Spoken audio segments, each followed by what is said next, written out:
আসসালামু আলাইকুম, কেমন আছেন সবাই?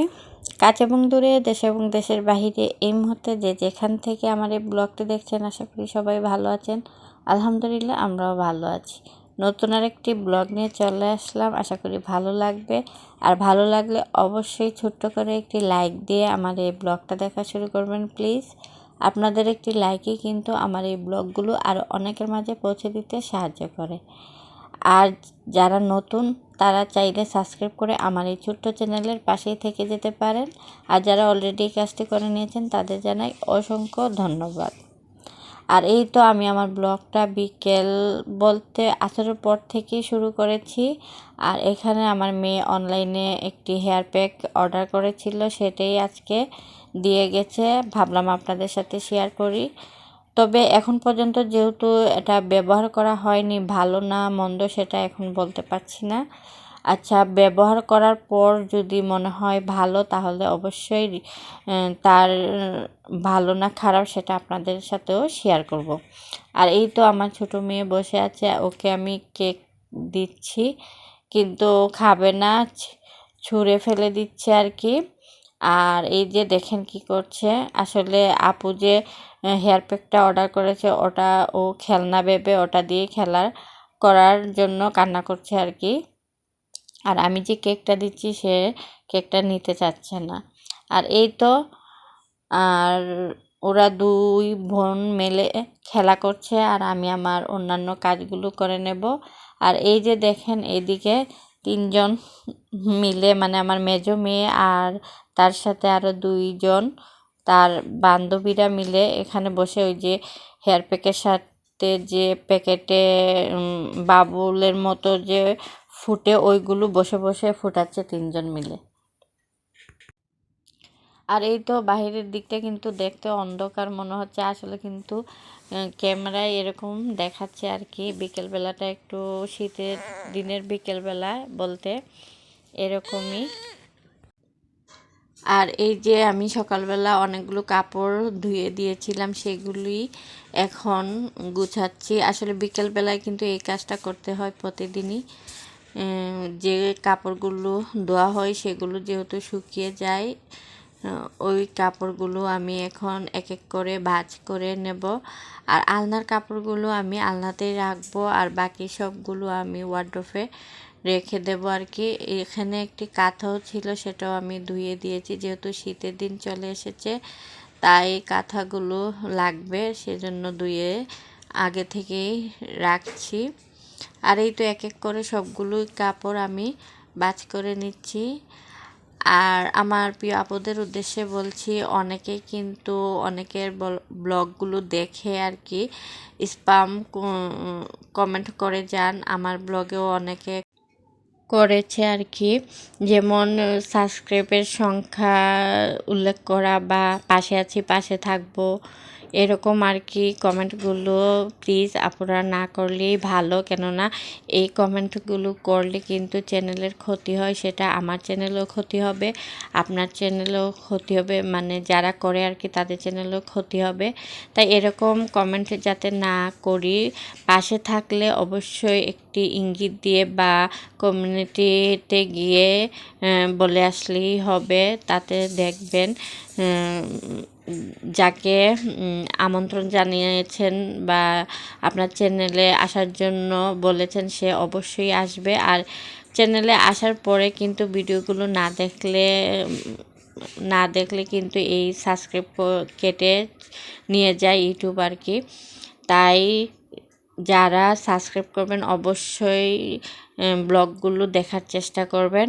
আর এই যে দেখছেন এগুলো কিন্তু আমি প্রায় 7-8 দিন আগেই আমার মুরগির বাচ্চাগুলো ফুটেছিল। আর 5 দিনের দিন কিন্তু এগুলোকে টিকা দেওয়া হয়েছে, আবার দেব 1 মাস পরে আর কি মুরগির টিকা দিতে হয়। আর শীতের দিন যেহেতু চলে এসেছে, মুরগির বাচ্চা কিন্তু পালা আর কি খুবই কি বলবো, যে শীতের সময় অনেক মুরগি কিন্তু অসুস্থ হয়ে মারা যায়, সেজন্য এগুলোকে ভালো যত্ন সহকারেই পালতে হবে আর কি। আমি আসরের পরেই মুরগিগুলোকে তুলে নিই, নয়তো ঠান্ডা লেগে যেতে পারে তাই। আর এই যে নদীর পাড়টা দেখেন, প্রতিদিন কিন্তু আমি সকালবেলা এই নদীর পাড়টা আপনাদের সাথে শেয়ার করি। আজকে আমি সন্ধ্যাবেলায় নদীর পাড়টা শেয়ার করছি। আর সন্ধ্যাবেলায় নদীর পাড়টা দেখতে কিন্তু এরকমই হয়। আর শীতের দিন যেহেতু যেমন মেঘলা দিনের মতো কালো হয়ে আসছে, আর ওই যে দূরে দেখা যাচ্ছে সূর্যি মামা কিন্তু আস্তে আস্তে ডুবে যাচ্ছে। আর চারদিক কিন্তু তারপর আস্তে আস্তে অন্ধকার হয়ে যাবে।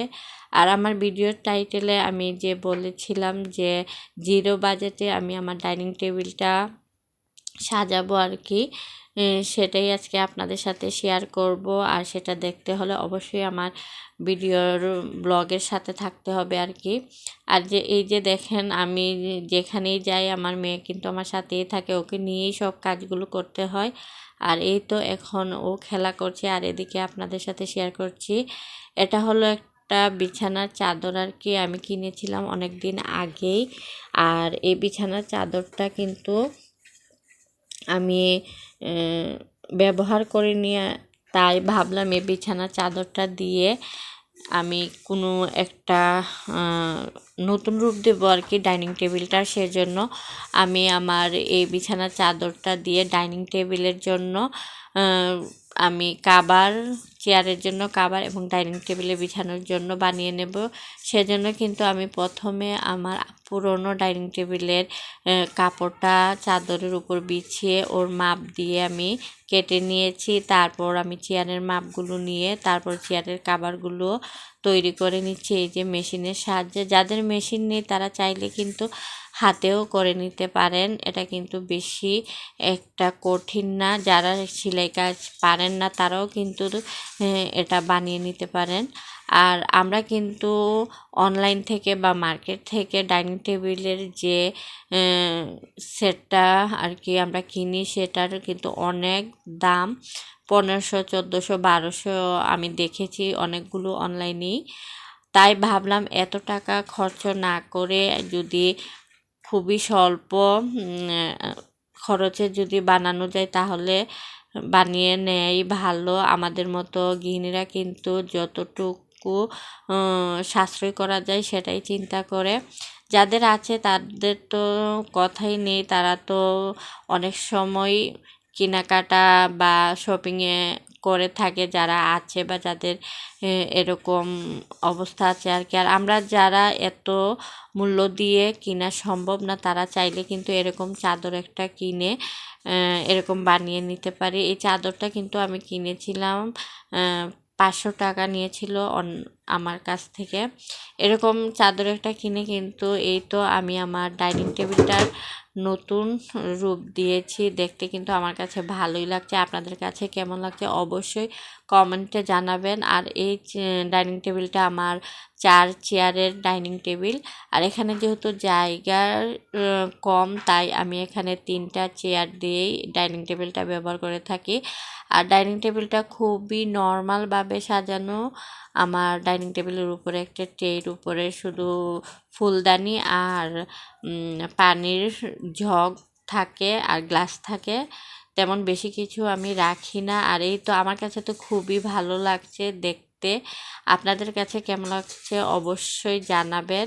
আর এই আইডিয়াটা কিন্তু আপনারা চাইলে কাজে লাগাতে পারেন। আর এই তো আরেকটি চেয়ার, এই যে আমি সেলাই কাজ করি, এই চেয়ারটাতে বসে আমি সেলাই কাজ করে থাকি, তাই এটা মেশিনের সামনেই প্রায় সময় থাকে। তাহলে এখানে বিদায় নিয়ে নিচ্ছি। আল্লাহ হাফেজ, আসসালামু আলাইকুম।